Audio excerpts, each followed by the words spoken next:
बिस्मिल्लाहिर्रहमानिर्रहीम। अब हमें डिस्कस करना है कैक्यूल्स स्ट्रक्चर। जब बेंजीन डिस्कवर होगी तो डिस्कवरी के 40 साल बाद तक बेंजीन का जो स्ट्रक्चर था वो नहीं बन सका था। तो 40 साल के बाद कैक्यूल ने ये प्रॉब्लम हल किया। 1865 ने उसने एक स्ट्रक्चर दिया। कैक्यूल के मुताबिक जो बेंजीन है उसका स्ट्रक्चर होना चाहिए रेगुलर हेक्सागोनल, कुछ इस तरीके से 6 कोनों वाला स्ट्रक्चर। और कैक्यूल ने दूसरा पॉइंट दिया कि जो बेंजीन का स्ट्रक्चर है इसमें 3 डबल बॉन्ड होने चाहिए और 3 सिंगल, और वो अल्टरनेटिव होने चाहिए, यानी एक डबल फिर उसके बाद सिंगल, फिर डबल फिर सिंगल, फिर डबल फिर सिंगल। कैक्यूल के स्ट्रक्चर को हम इस तरीके से भी लिख सकते हैं और इस तरीके से भी लिख सकते हैं। कैक्यूल ने ये जो 2 पॉइंट्स लिखे इसको उसने किस तरीके से प्रूव किया वो देखते हैं। कैक्यूल ने जो पहला आर्गुमेंट दिया उसने क्या किया, उसने एक कंटेनर लिया, उसमें बेंजीन थी, बेंजीन में एक फंक्शनल ग्रुप डाला तो बेंजीन ने क्या बना के दिया, एक प्रोडक्ट। फिर उसने अपने स्ट्रक्चर को चेक किया, अपने स्ट्रक्चर में उसने एक या मोनो सब्स्टिट्यूएंट या एक ग्रुप डाला तो इसके स्ट्रक्चर ने भी क्या बना के दिया, एक ही तरह का प्रोडक्ट।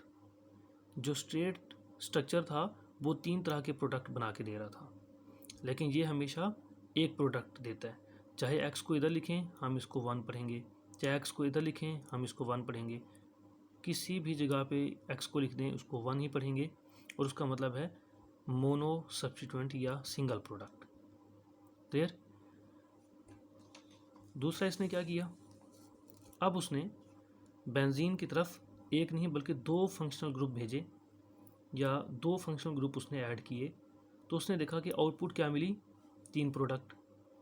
अब उसने अपने स्ट्रक्चर की तरफ 2 प्रोडक्ट भेजे, एक एक्स जो कि पहले से मौजूद था, एक वाई भेजा। तो वाई की पॉसिबिलिटी है कि वो इधर भी अटैच हो सकता है, इधर भी अटैच हो सकता है और इधर भी अटैच हो सकता है। तो ये बन गई टोटल 3 प्रोडक्ट।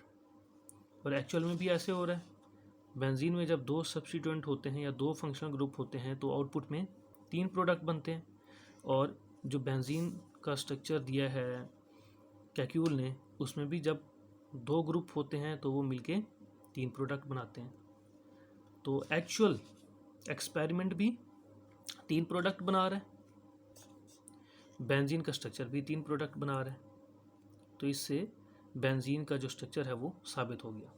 इसके बाद बेंजीन ने सोचा, कैक्यूल ने सोचा जो डबल बॉन्ड वाला मॉलिक्यूल होता है उसमें जब हम हाइड्रोजन को ऐड करते हैं तो हाइड्रोजन जाके एक बॉन्ड इधर तोड़ देती है, एक हाइड्रोजन इधर आएगा, एक हाइड्रोजन इधर आएगा और डबल बॉन्ड टूट के सिंगल बॉन्ड में कन्वर्ट हो जाएगा।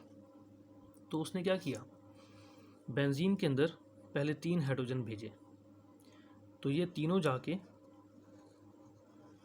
बेंजीन के साथ रिएक्ट कर गए। फिर उसने 4 हाइड्रोजन भेजे, तो 4 में से 3 तो रिएक्ट कर गए, एक ने रिएक्ट नहीं किया। ठीक है। तो इससे क्या जाहिर होता है, इससे ये जाहिर होता है कि बेंजीन का जो स्ट्रक्चर है उसमें 3 डबल बॉन्ड है, क्योंकि एक H2 एक डबल बॉन्ड को ख़त्म कर सकता है, 3 H2 3 डबल बॉन्ड को ख़त्म कर सकते हैं। जब 4 भेजे तो 4 में से एक बच गया, इसका मतलब है कि बेंजीन में 4 डबल बॉन्ड नहीं थे, टोटल 3 डबल बॉन्ड थे। एक को इसने जाके ख़त्म किया, एक को इसने जाके ख़त्म किया, एक को इसने जाके ख़त्म किया। तो ये देखें, ये एक्चुअल प्रोसेस था और ये बेंजीन का जो रिएक्शन है कैक्यूल के स्ट्रक्चर के मुताबिक वो देखें। बेंजीन में 3 डबल बॉन्ड है, ये हमें कहा था कैक्यूल ने। उसने इनकी तरफ भेजे 3 हाइड्रोजन के मॉलिक्यूल, तो एक हाइड्रोजन का मॉलिक्यूल एक डबल बॉन्ड ख़त्म करता है, तो 3 जो है वो इन तीनों को ख़त्म करने चाहिए। तो बिल्कुल ऐसे हुआ, इन तीनों ने जाके इन तीनों को ख़त्म कर दिया, अब कोई डबल बॉन्ड नहीं रहा। इसको हम ऐसे भी लिख सकते हैं और इसको हम ऐसे भी लिख सकते हैं। इस केस में हर कोने के ऊपर एक कार्बन है, एक हाइड्रोजन है। जब ये रिएक्शन हो जाता है तो अब हर कोने पे एक कार्बन, दो हाइड्रोजन, यानी कि इधर एक कार्बन, दो हाइड्रोजन। इसको हम साइक्लोहेक्सेन भी कह सकते हैं।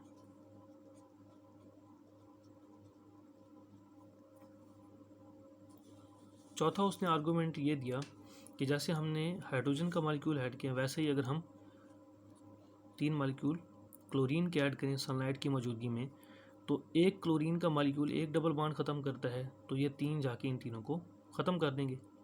तो जब एक्सपेरिमेंट किया गया तो बिल्कुल वैसे हुआ, क्लोरीन ने जाके जो अनसैचुरेशन थी बेंजीन की वो ख़त्म की, डबल बॉन्ड उसके ख़त्म किए। जब क्लोरीन आएगा डबल बॉन्ड को ख़त्म करके वो साइडों पे इस तरीके से अटैच हो जाएगा। क्लियर? तो ये 4 पॉइंट्स कैक्यूल ने दिए जिसकी वजह से उसने अपने स्ट्रक्चर को प्रूव किया।